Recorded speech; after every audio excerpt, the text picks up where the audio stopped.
Welcome to the Summer League Men's Basketball Season Preview. Tom Neiman along with Brad Newitt, and the preseason polls are out. We'll take a peek at that here in a second. Games set to start on November 25th all across the country, Bradley, and talk about the Summit League schedule when we get to January 2nd. It's going to be different, to say the least. It really is. You know, the Summit League has decided they need to revamp things. They wanted to try to cut down on travel for teams. So here's the setup. They're going to be playing on Friday and Saturday nights, but get this, Tom, they're going to be playing in the same location. So, for example, you might see South Dakota State travel to Tulsa and play Oral Roberts on a Friday, stay in Tulsa, play Oral Roberts again on a Saturday. There's their two games against each other for the Summit League season. So it's going to be a very different look this year for sure once we get into conference play. Yeah, before we get to that, a lot of challenges we've seen in the past years to set up non-conference games, the WAC versus the Summit or the Big Sky versus the Summit. Those are not happening. It's tough to find games for these teams right now in December. It is, and the NCAA, made the decision to, first of all, move the start date back to later in November, so a couple weeks got shaved off there. Also, not as many games available, and it's a shame now that we're not going to see those matchups because I think we've all come to really love to see some of the mid-major conferences play each other in these non-conference games. But basically, they just all had to get tabled to maybe next year, we're hoping, right? And, coaches are scrambling right now. They've been on the phone like crazy trying to get this figured out for the non-conference. And it's tough, right? Like you said, to get teams to come in and play you kind of here at the last minute. But I think there's some things that are coming together, and these teams will still have some good games. All right, we have interviews with all of the men's head coaches and a player from each team coming up. Here is the preseason poll voted on by the head coaches, the sports information people. Some of the media get to vote on this preseason poll, and South Dakota State, co-champions last year with North Dakota State. Oral Roberts in there at second, and North Dakota State got 3 first-place votes. Your thoughts on this? Well, first of all, to me, South Dakota State, clear-cut runaway here that they should be the preseason pick because of all of the talent they have back, the scoring they have back. And when you compare that to other teams that lost quite a bit, I think no surprise to see them up near the top. And I think you could say a little bit of the same for Oral Roberts. They got hit a little bit more by the graduation bug, but they still have some very nice pieces. And North Dakota State, a team that's perennially just been at the top. And so I think no surprise to see those 3 teams in your top 3. And then after that, I think you always see this when you get into these preseason polls. It's very close. 4 through 9 can go a lot of different ways, and that's what makes basketball so exciting. Kansas City back in the Summit League. They played a couple of Summit League teams last year, beat South Dakota and beat Western Illinois as they make their return now to the Summit League. Yeah, and I think great to have them back in, and especially in a year where travel could be an issue, and we're trying to make sure that that's on the right path there. It's great to have a local team here to the Midwest back in the Summit League. All right, we are going to run them down bottom to top, 9 through 1 here in the next hour. Western Illinois, starting with them. They've been in the Summit League longer than any other current program, an original member when the league started back in 1982. The Western men won the first regular season championship in 1983, and then it took them 30 years before they did it again in 2013 with Terrell Parks and 'Ciola Clark. That was a great team they had that year. Now, Bradley, the Leathernecks trying to get back to those glory days. A little thought on Western Illinois. Well, yeah, they're totally reshuffling the deck here. They basically lost everyone that was coming back off their roster. And maybe that's not a bad thing for a new head coach. He's really going to get to build the program with his guys. I think that's where you're going to see a lot of transfers here. This is a Western Illinois team, I think, that's going to improve and take a lot of steps through the year. It'll be fun to watch. All right, here is new Western Illinois head coach Rob Jeter. It was a really good fit. I'm very familiar with the recruiting landscape around here, very familiar with the league, and I just felt like it was a really good opportunity for us and my family. What we tried to do is build some type of camaraderie from the beginning, try to recruit players that were familiar with each other so that we weren't starting with 13 guys that didn't know each other. I think that would have been more of a disadvantage. We're going to play fast. We're going to try to score as quickly as possible, try to get layups. I mean, that's everyone's goal, right? But I think we do have a team that has a good mix. We're long. We have some guys that are veteran players in Division I basketball. We have to move the needle quickly. We have to give ourselves an opportunity to be in that Summit League tournament so that we have an opportunity to go to the NCAA tournament. But the first thing is really taking care of your league and doing that game by game. It's a very tough league. Some really good veteran players. coaches that have been around for a long time, that have a lot of respect for. They do a really nice job with their programs. So we have to elevate ours to match the level of success that some of the Dakota schools have had in some of the other programs. That is the plan. Jeter, by the way, was an assistant at the University of Minnesota last year, and he was a head coach at Milwaukee in the Horizon League for 11 years as a mid-major head coach. 13 of their 15 guys on the roster are new to the team this year, including Rod Johnson. I'm excited about having a chance to, one, flip a team that hasn't really had much winning in the last couple of years, and doing that not only by me, but as a unit collectively. That's huge, and that's really what I'm looking forward to, is seeing us all come together to accomplish that goal that we've been talking about since the beginning.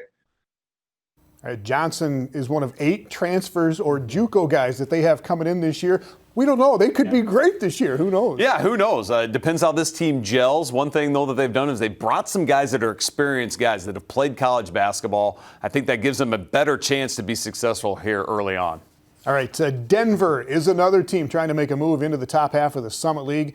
Came into the league back in 2013. Their best league finish was 3rd place in 2018, but not so good the last couple of seasons. What's going on in Denver? Yeah, they need to be a lot better defensively. That's been the thing that's really hurt them. They gave up almost 80 points per game last year in Summit League play, and it's just tough to get consistency winning basketball games. There are some games where Denver was great offensively, and that carried them to some wins, but I tell you, when you don't have consistent defense, it's tough to stay in games night in, night out, and I think that's one thing they're really going to look to improve on this year. All right, here is our Brian Sean with Denver head coach Rodney Billups.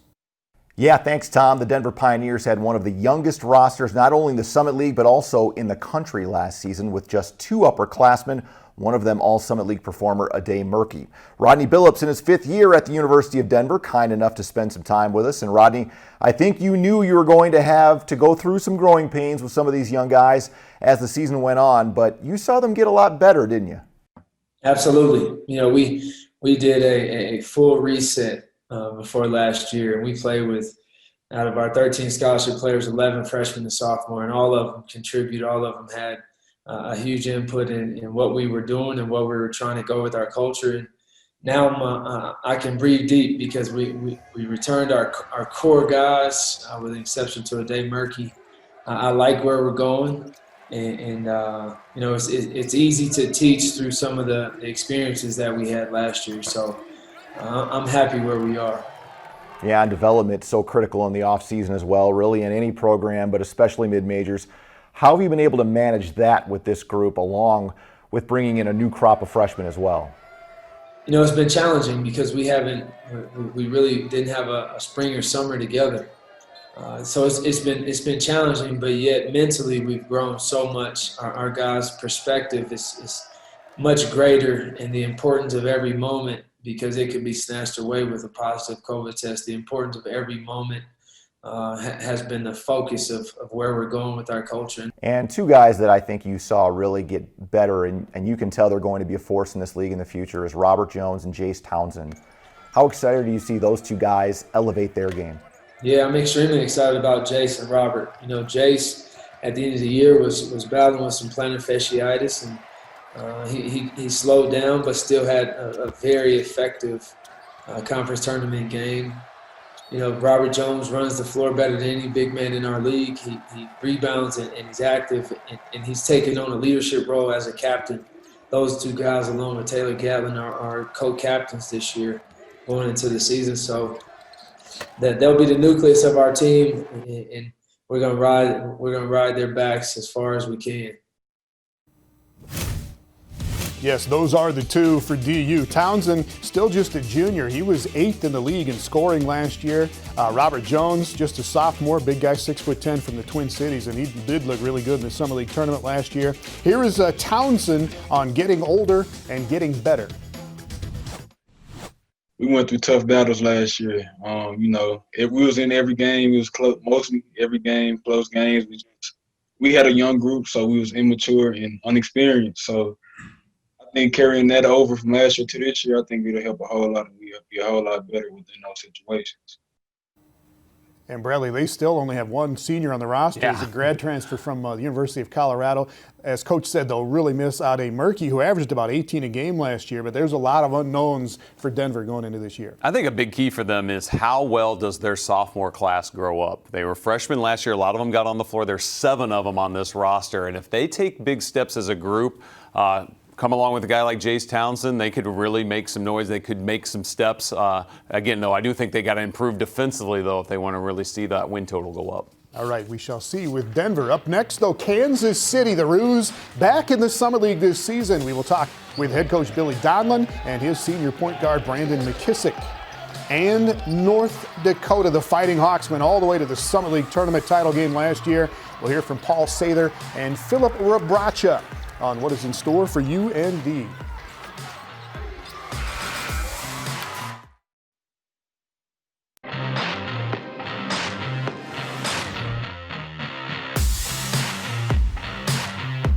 Well, welcome back. Kansas City is back in the league. Knew it. They were with us for 20 years and then went to the WAC for 5 years, but the 𝗬𝗲 returned to the Summit this season, and we've got some Kansas City ties, but it's more than that. I love having these guys back in the Summit League. I do too. It's a terrific fit geographically and get the rivalries back going a little bit here, and I think Kansas City's got to be ecstatic about it too. A lot more bus trips than plane trips for them, and it's going to be exciting to see, especially how this men's team for Kansas City, one that's being built with a new coach here in the last few years, to see how they can fit in the Summit League too. The 𝗬𝗲 had it rolling at the end of last season before the WAC tournament got canceled. Here is Kansas City head coach 𝗬𝗲𝗏𝗀𝗀𝗀𝗀.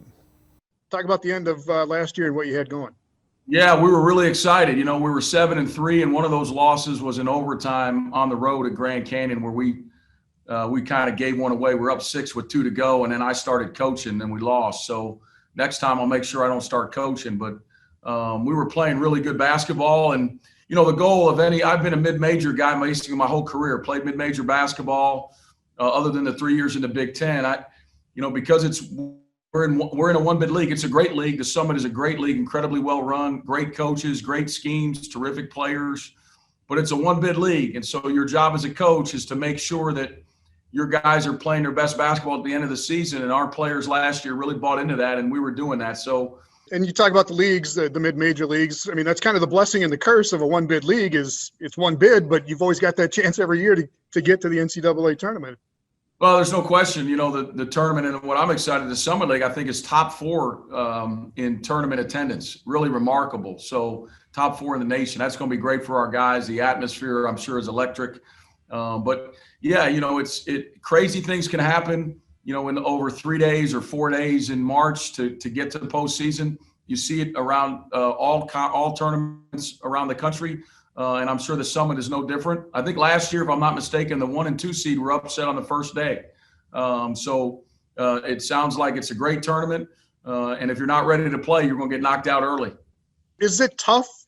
Is that a tough transition for players and coaches to move from conference to conference? Well, I think, first of all, the WAC is an excellent league. It's really well run. It's kind of like dating. You know, you can date somebody and they're not a bad person. You're not a bad person. It's just not a good mix. And you realize you need to go your separate ways. For us, we're in Kansas City, Missouri, and the WAC is all West Coast schools. So financially, travel, lack of a regional rival really hurt our athletic department, just not only men's basketball. Us coming to the Summit is really exciting. Oral Roberts is a bus ride. Omaha is really close. We're potentially going to build a rivalry with them, and it's a great program. And then obviously, you know, the South Dakota schools are not a terrible ride. Our fans can come to our road games. Their fans can come to our games here at Sweeny. You know, the only thing I'll miss about the WAC is in February when we were able to do walkthroughs outside the hotels instead of inside because that West Coast weather was so nice. But other than that, we're real excited to be back in the Summit. I know our fans who have been stuck with our program for a lot of years is really, really excited about coming back to the Summit League. And their home floor, their Sweeny Arena, is on campus, holds about 2,800. Coach says they sold it out toward the end of last year, so it'll be a good venue for our teams to go play in. Kansas City beat Western Illinois and USD in non-conference matchups last year. Brandon Mckissick is their man, switched over from 2 guard to point guard last year and played well. It was a struggle at first. My first 2 years here, with the other coaching staff, I played the wing. I played in the corner. I wasn't really a ball dominant player. So making that transition was hard for me because, for one, I had to come back and get the ball all the time, which I wasn't used to. Like, I was used to just running out, but it gave me another sense of leadership, and that also was adapting too, because as a point guard, you're the coach on the floor, and that's what Coach Donlin really is hard on me for. And he won't admit it, but he's his hardest on the point guards because he was a point guard. So I feel like I look up to him a lot, and I always look at him for guidance, and he's really helped me along the way this past season. Mckissick was good in that game against the Coyotes last year. He had 19 in that game.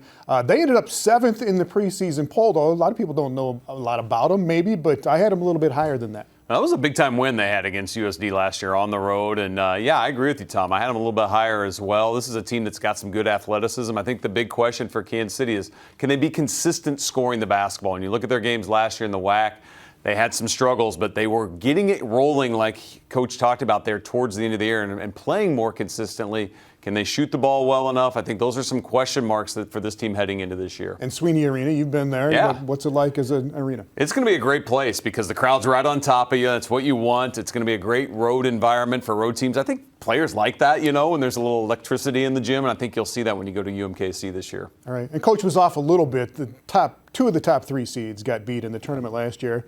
Yeah. SDSU and USD, the 2 and the 3. North Dakota State got the 1.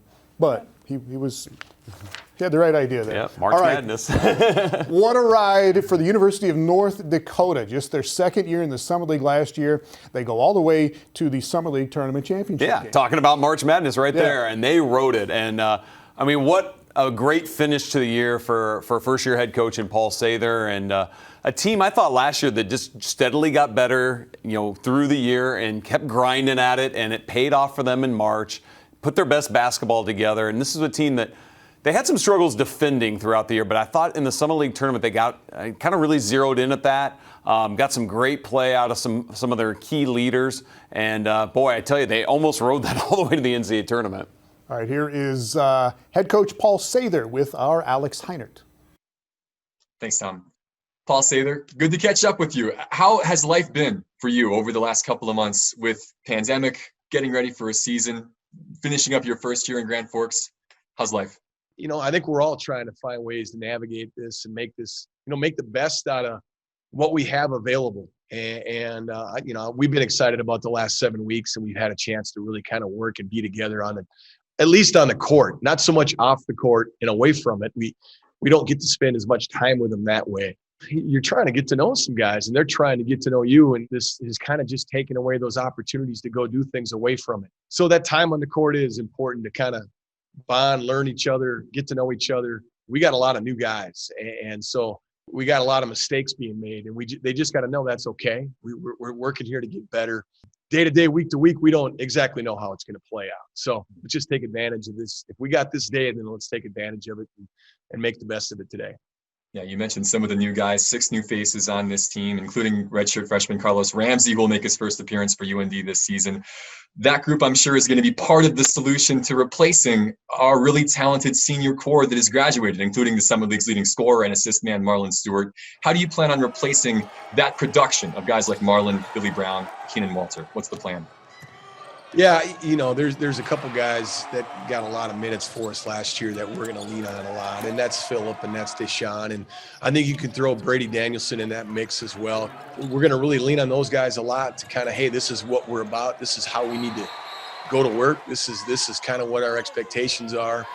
And then the new players, we've got 6 new guys, and like you said, you mentioned Carlos as well, and we need those guys to understand. Hey, we're going to need them. They're new. We're going to need them. And those transfers especially, but those freshmen are going to be important for us. They really are. We've to replace Marlon, Billy, and Keenan, we're going to need everybody to kind of fill in those voids. Year 2 for you in Grand Forks. This will be a successful year for you if what happens? Finish that sentence for me.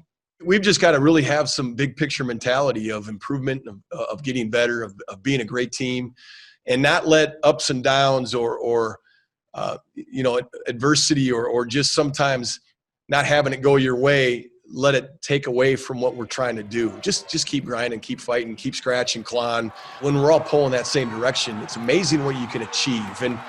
And I thought we had that going last year late in the season. I think guys were buying into what their roles were and we're fulfilling those roles better. But it was our first year. I think this year that's going to be another challenge. And if we can do that again, I like to think towards the end of the season we could be playing our best basketball. And they certainly did that a year ago. Plenty of new faces for Paul Sather this year, but they do have 𝗬𝗲𝗿𝗂𝗀𝗀 and Alan Aikens back. They bring some big numbers back as well. Here is 𝗬𝗲𝗴𝗂𝗀𝗀𝗀𝗀, the big man from Serbia. We got 6 new guys, 3 new freshmen, and 3 newcomers.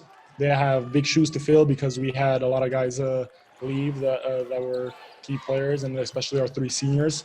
But so far, so good. Every person has their own personality and like a specific characteristic that they bring to the team. And I feel like we're more focused, just trying to understand that this is going to take like a team effort. And now we understand to get what we want to get, which is a championship. We got to even heighten our focus by a lot more. All right, first of all, Ewart, how good is 𝗬𝗲𝗴𝗂𝗀𝗀𝗀𝗀, 6'9", got all kinds of skills. Exactly. You don't see big men with those kind of skills a lot in the Summit League. Really can run the floor, can shoot it, great around the basket, great rebounder. He's the key to them and what they need to do offensively. And Marlon Stewart, great player, ate up a lot of attention from other teams last year. And a lot of times you'll see where a great player like that moves on.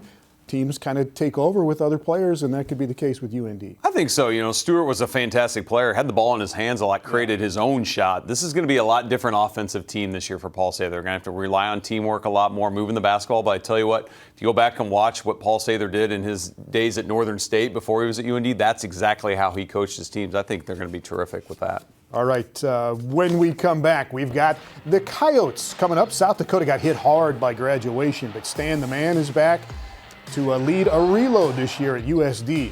And Omaha, the pile driver, is back. We'll hear from Mr. 𝗬𝗏𝗏𝗏𝗏 and head coach Darren Hansen on what the Mavs have got going.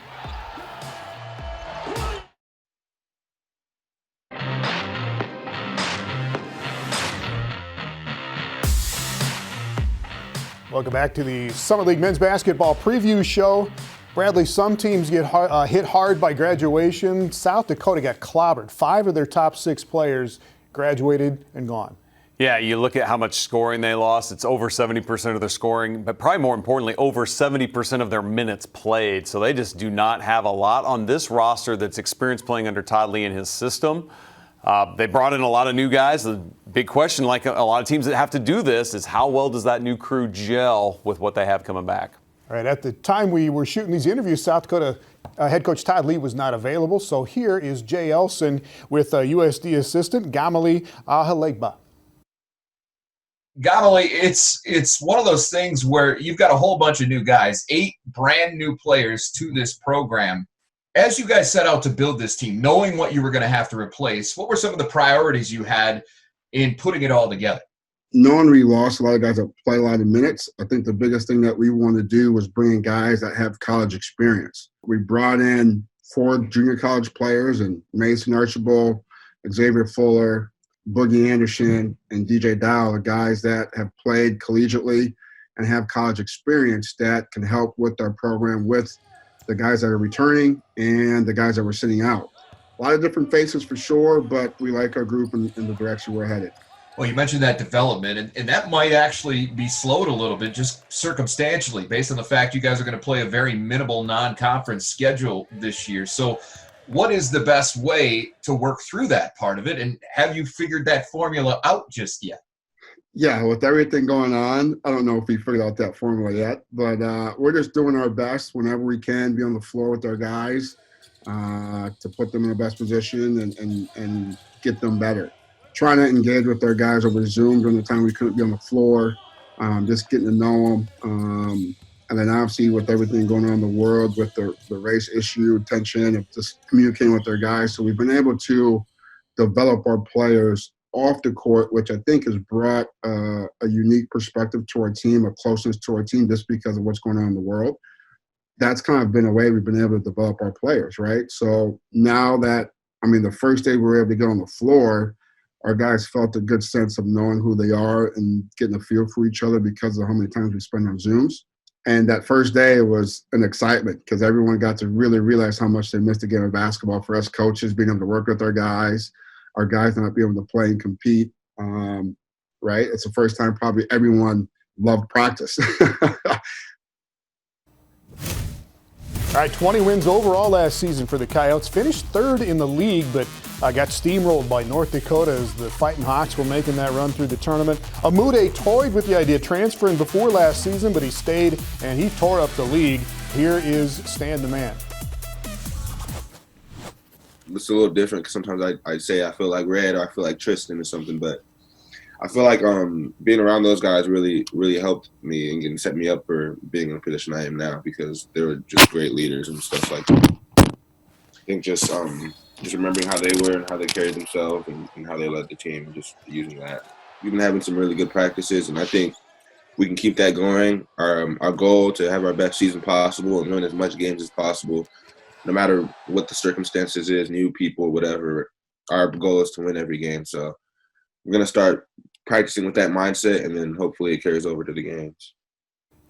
Great player. He could have a huge year this year just individually, but how big is the burden on Stanley 𝗬𝗂𝗡? Well, they're certainly going to rely on him to score quite a bit. Now, I think they got to be a little bit careful with that. One of the things last year is he just struggled with his efficiency on the offensive end, and so I think USC could get in trouble if they start relying on 𝗬𝗬𝗡 to take 30 shots a game or something like that. He's a great offensive player that teams are going to have to scheme to stop. But to me, the biggest key for South Dakota and what I'd like to see out of this program is being a little more solid on the defensive end. This was a team last year that had no trouble scoring the basketball, usually over 80 points a game, but they got tripped up a few times just because they let other teams really get going against them on their offense. And so I think, can South Dakota become a better defensive team with this new group, maybe a little better rebounding?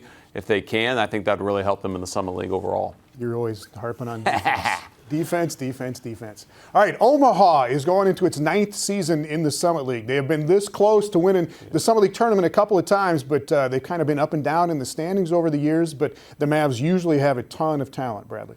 Yeah, and I think that, that's going to happen under Darren Hansen as the head coach. He is going to find players. Omaha's a great place to recruit to, and he always seems to be able to find guys that fit his style, too. This is a team that loves to play, of course, up-tempo, more high-possession basketball.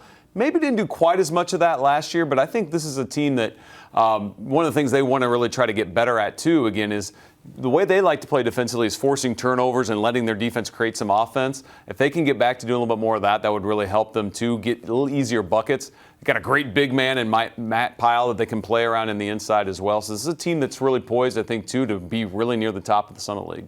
All right, here is Omaha head coach Darren Hansen, and he's speaking, first of all, and really speaking for everybody in the league about trying to put together a non-conference schedule.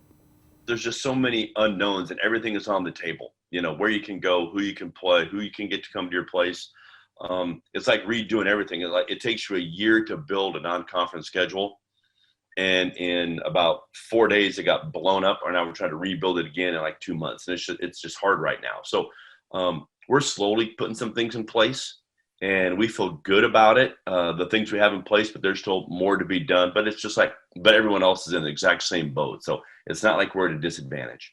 And assuming we get to the season now, just kind of take a look at, with Matt coming back, big advantage for you there. And what else you got coming back with Io and some of these guys, some of these other guys? You mentioned our two seniors right there. Matt Pyle, I think he's the only double-double guy returning in the league.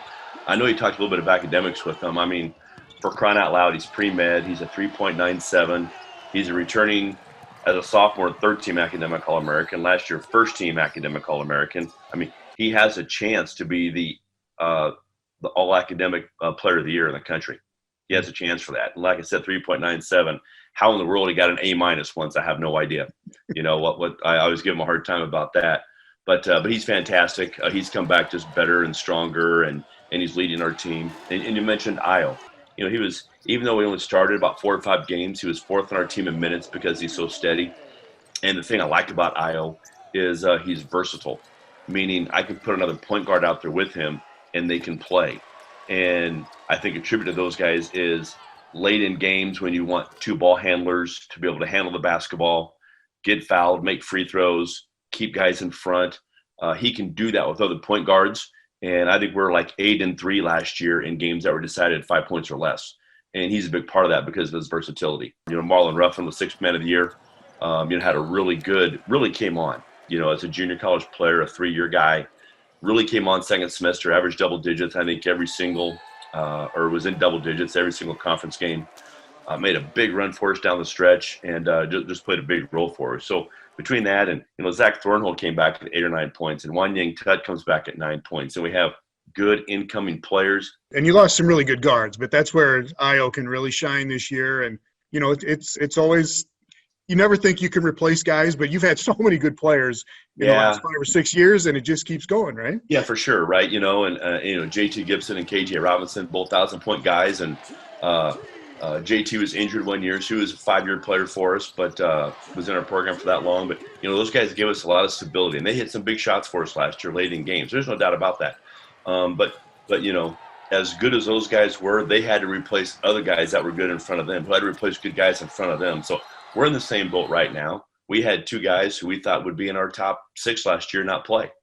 So if we can get those guys in the fold, get them some playing time early, get the kinks out. I feel good about our basketball team. We just have some guys who need some minutes. But there's a lot of teams in our league that's like that right now.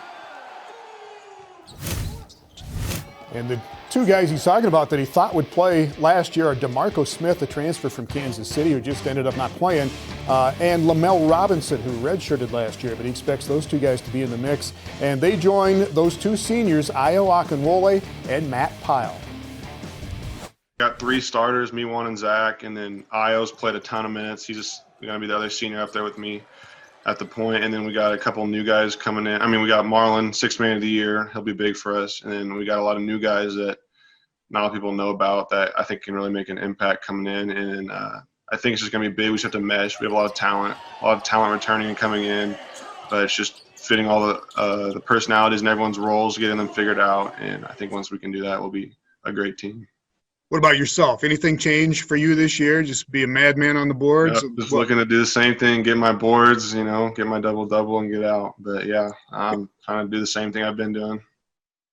And he is wicked smart. And he did average a double-double overall last year. It was a touch less than that in Summit League play. But Pyle's one of the really premier players in the league coming back. Yeah, especially in the low post. There aren't a lot of teams that have that kind of physicality inside that they can go to night in and night out. But to me, the big thing for Omaha, and Coach Hansen mentioned these 3 guys, Ruffin, Thornhill, and Tutt. Those are guys that were sophomores last year, going to be juniors this year.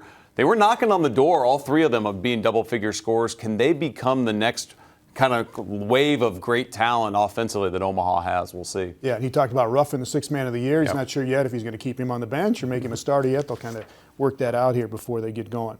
All right, coming up, North Dakota State got some first-place votes in the preseason poll, and they are the 2-time defending tournament champions. We will check out who is back for the Bison.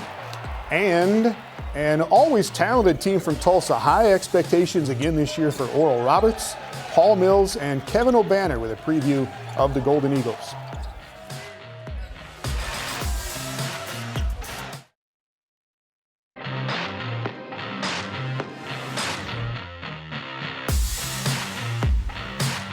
Welcome back. Who has won the last 2 Summit League men's basketball tournament championships? I'm not sure if a lot of people would know the answer, that it is North Dakota State. That's what they do. They're just good in the postseason, so solid. It's been the Bison for the last 5 or 6 years that have been a contender every year. How do they do it? Well, I think David Richmond does a great job of just preparing his team throughout the season. And this is a team, you were harping on me on the defense, but they're a team that is really solid defensively, aren't they? One of the best teams in the Summit League last year at that end, and I think that really carries well when it does come to tournament play. You need a big stop to win a game. NDSU is usually the team that can come up with it. And they don't turn it over. They're just great with the basketball offensively. Here is Brian Shawn with NDSU head coach David Richmond. All right, thanks so much. Here with North Dakota State men's basketball coach David Richmond. The Bison coming off another Summit League tournament championship before everything got shut down. And it's hard to believe, Dave, that was already 7 months ago. Can you take me through the last 7 months, what it's been like for you and your program? You had to bring us back to that reminder, huh? Right. No, I mean, it's just to be doing this today feels great. It's somewhat of normalcy back to a rhythm and routine, and it also tells us we're getting closer to the season, which we all welcome, and to get back into that rhythm and routine. But I think that's been the hardest part of it is as a coach, as a player, there's a structure, there's an accountability, there's a rhythm and routine to the game. There's also a rhythm and routine to our lives that it's just been anything but that for the last little bit. Been extremely proud of our guys and the way they've handled some tough, unforeseen circumstances. It's strange to think, Vinny, Tyson, those guys have been around for so long. Jared, they've been a part of this program for such a long period of time, had such a huge impact. How is the Bison going to look different here in 2020, 2021 without those guys? Yeah, I mean, it's certainly going to look different from that standpoint. I think in a lot of ways, though, it'll look exactly the same. What the hope is, what the goal is in what I see happening is maybe those name changes a little bit, but the role of those guys is played by somebody different. Someone steps up a little bit more in this area, this category. We have a tremendous amount of talent, abilities, leadership within this program. I do think it'll be an adjustment. There's no question. I think of all the things that we lack some experience at some positions. We lack some just even a couple of freshmen that we're really excited about. There's just some game things that you can't simulate in practice. For you as a coach, have you had to alter your style a little bit this year, recognizing that there are a lot of things that are still out of your control, and a lot of everybody's control right now? Absolutely, but you've said the word multiple times. Control is as a head coach, you feel like you need to have an answer for everything. You need to be in control, but the only thing we can do is control the things that we can control, and that's really our attitude, that's our energy, and that's getting better on a daily basis. And you got to adjust accordingly, and it also helps too that we have just great resiliency within our staff and within our players, more importantly, and leadership within our team, that they understand the parameters, they understand the circumstances, and how do we make the best of where we're at today. All right, Dave, appreciate the time, man. Looking forward to seeing you on the court again, too. Good to see you again, Brian. Take care. 25 wins overall last year for the Bison. That was the most of any Summit League team. And again, they were the co-champs at 13-3 in Summit League play, won the Summit League tournament again. Dave Richmond looking for leadership, as he said, with Vinny Shaheed and Tyson Ward gone. And that's where Rocky Cruiser comes in and takes over this season. There's roles to be filled. Might take some time to getting used to that new role. But then you just take your senior leadership and Sam and Tyree and I try to do our best as captains to bring the freshmen and young guys along as much as possible in order for them to fill their new roles. North Dakota State's always been a team that seems to be great about that, knowing their roles, first of all, who's doing what, and then filling those roles as well. Yeah, they're a well-coached team, and you said it earlier, they don't beat themselves, and I don't see any of that changing. I think the big thing for them is, who can step up and kind of be the leader for this team offensively. Rocky Cruiser's a guy that is really a tough matchup for teams because he's got great size, but he can really stretch the floor with his shooting ability.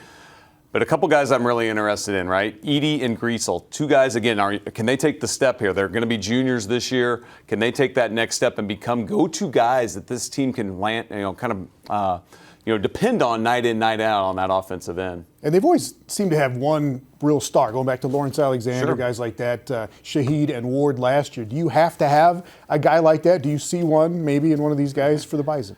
I don't see one on paper right now. That doesn't mean one can't emerge. I agree. They've had a lot of those great players, guys that they could get the ball in their hands and let them create shots.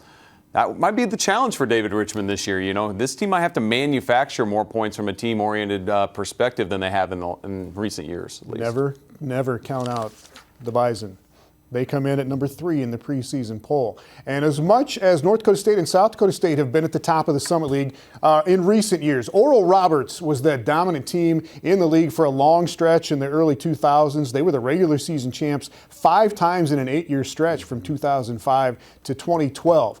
Oral Roberts and Oakland, remember them? They were great in the league. Those were kind of the big two before NDSU and SDSU took over. They were, and maybe fans that are more new to the Summit League don't remember those days, but Oral Roberts was a terrific program that was, perennially in the NCAA tournament, knocking on the door for it.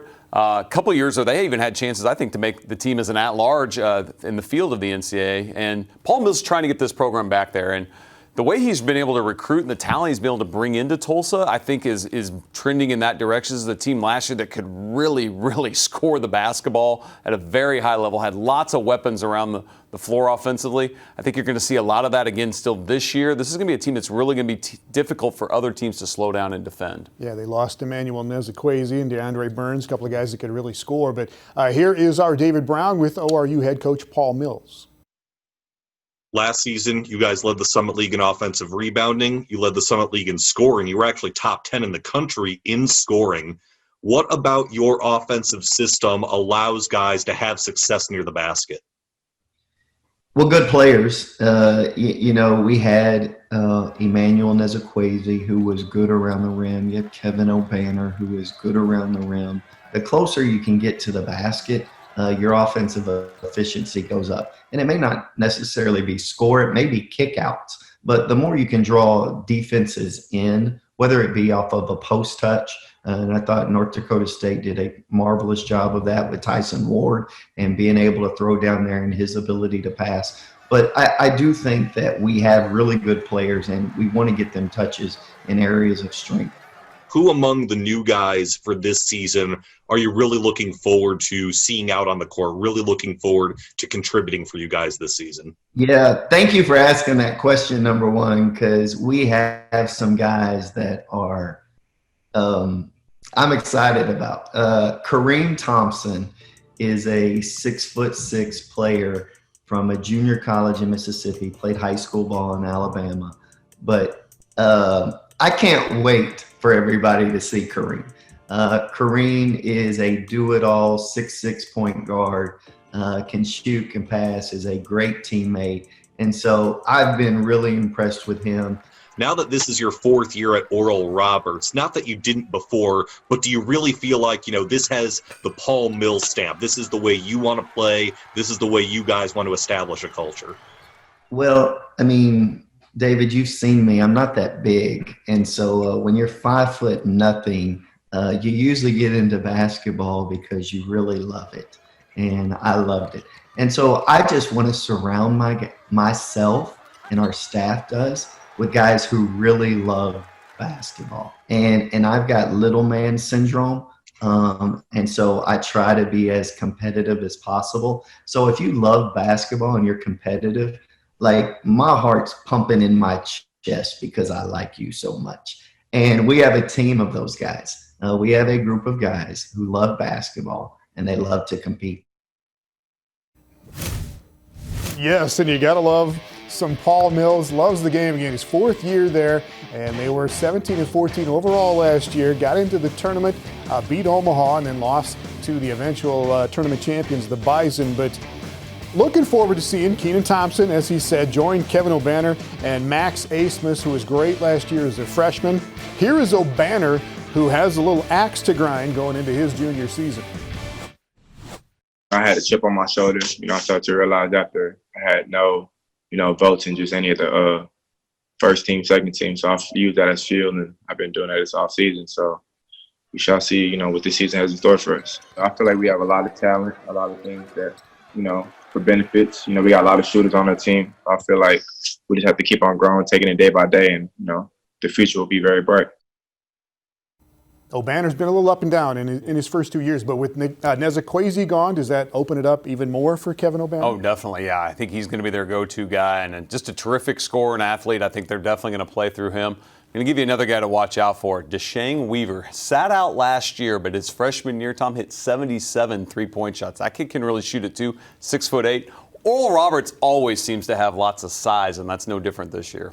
Yeah, 𝗬𝗲𝗧 is back as well, one of the biggest guys you'll ever see on that roster. So we are down to number one, and we go off to Brookings when we come back. South Dakota State has the Player of the Year, the Freshman of the Year back, plus a few new additions that make the Jackrabbits the Summit League preseason favorites. And we'll take a look at the preseason All-Summit League first team.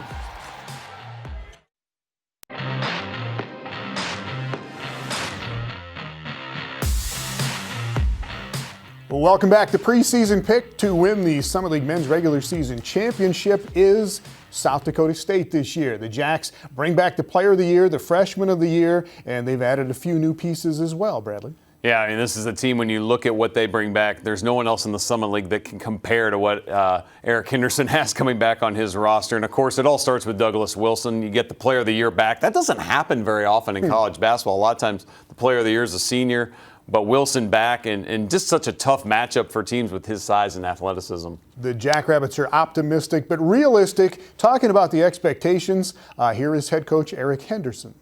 We're excited about our team, but we also understand the league is always challenging. It's a fun league to play in. There's some tremendous coaches in our league and tremendous players, and so it's certainly every year is up for grabs. But as far as the guys that we have coming back, we understand that South Dakota State has expectations and a tradition, and we're excited for those, but we'll make it clear, this league is very talented, and there's some other good teams. There's many good teams as well. So, but we're excited to play. There's no doubt about that. And yeah, nobody wants to go rehash how last season ended, but it didn't end well, and that's got to be a little motivation, doesn't it? Yeah, there's no doubt about it. We were certainly disappointed with how it ended, and obviously. We were awful young, and we had a lot of new guys that were in some moments that they haven't been in at this level of basketball. So that experience is something that we certainly hope will help us get through some tough times this year. And when Doug went down there late in the season, it certainly didn't help our case. And Doug's such a dynamic and dynamic player, but more importantly, Tom, he's an unbelievable teammate, and our guys really gained confidence when he's on the floor, and it was something that we weren't quite ready for. And when he went down, not that we weren't confident, we were just different. And we're certainly looking forward to him being healthy and back with our group, and we're certainly using how we finished as motivation. There's no doubt. What are you kind of looking forward to with all these guys that have this experience coming back?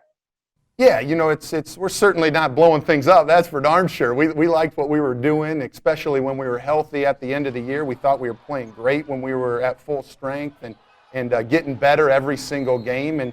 And that's what we want to continue to do, Tom. We don't want to look too far ahead. We're just going to take every day as a chance to get better and get better together and build that trust with each other. And teams evolve too, and so we're looking forward to seeing how this year's team, can get better every single day. One of the new guys, William Mafume, could get some time and could maybe change a little bit the way you guys go about it, couldn't he? Oh, there's no doubt. We certainly like all of our new guys, Tom. William is somebody that can bring some, a certain level of athleticism that, doesn't come around very often. And he's a tremendous defender, an on-ball defender, and he needs to continue to play in game-like situations. He hasn't played for a while. So he needs to get in those situations, and we need to continue to challenge him so he's ready for that moment. But we're certainly excited about Willie. Luke Apple, the junior college big from Kirkwood, has been fantastic this fall. And Charlie Easley, coming in from Nebraska, and he got his waiver to be eligible to play. So we're certainly, like our depth maybe a little bit more than we did last year. And so we're excited about all those new guys, and certainly the guys that are coming back have done a tremendous job of leading this group forward. And that group led by Douglas Wilson, who missed the last game of the regular season and the Summer League tournament game when Fort Wayne knocked off the Jacks. There were some other little injuries that kept him from being 100% for part of last season as well. I wouldn't say it held me back a lot, just because I don't like to think of it that way. I just kind of used it as something to try to just even go harder. I never try to let anything hold me back from playing, but I think my teammates also did a really good job of believing in me really every day, even though I had some injuries there, here and there. I think they did a really good job of picking me up and just believing in me the whole season. Word is that he is putting on some more size, gotten a little bit stronger, going to make him really hard to handle. Yeah, that's true. Watch out. Summit League teams don't like hearing that because he is a load to handle. But I think the supporting cast that goes around him, too, is so important. I mean, you look at what, Matt Dentlinger, Noah Friedel had great years last year. They're also back for SDSU. This is really a complete team that Eric Henderson has. Quick look at the preseason All-Summit League first team, led by Douglas Wilson down there as the preseason player of the year, joined by Noah Friedel, the sophomore for the Jacks, O'Banner from Oral Roberts, Pyle, 𝗬𝗲𝗴𝘂𝗂𝗏, the big man at UND, and Stanley Moody. Yeah, it's a great group there. A lot of great talent there coming back. And I think there's another host of list of players that could also have been on there, too. Only room for 6 of them, though. All right, our thanks to Ryan Powell, everybody at the Summit League office. We will see you out there at a Summit League Hoops game. Thanks for watching.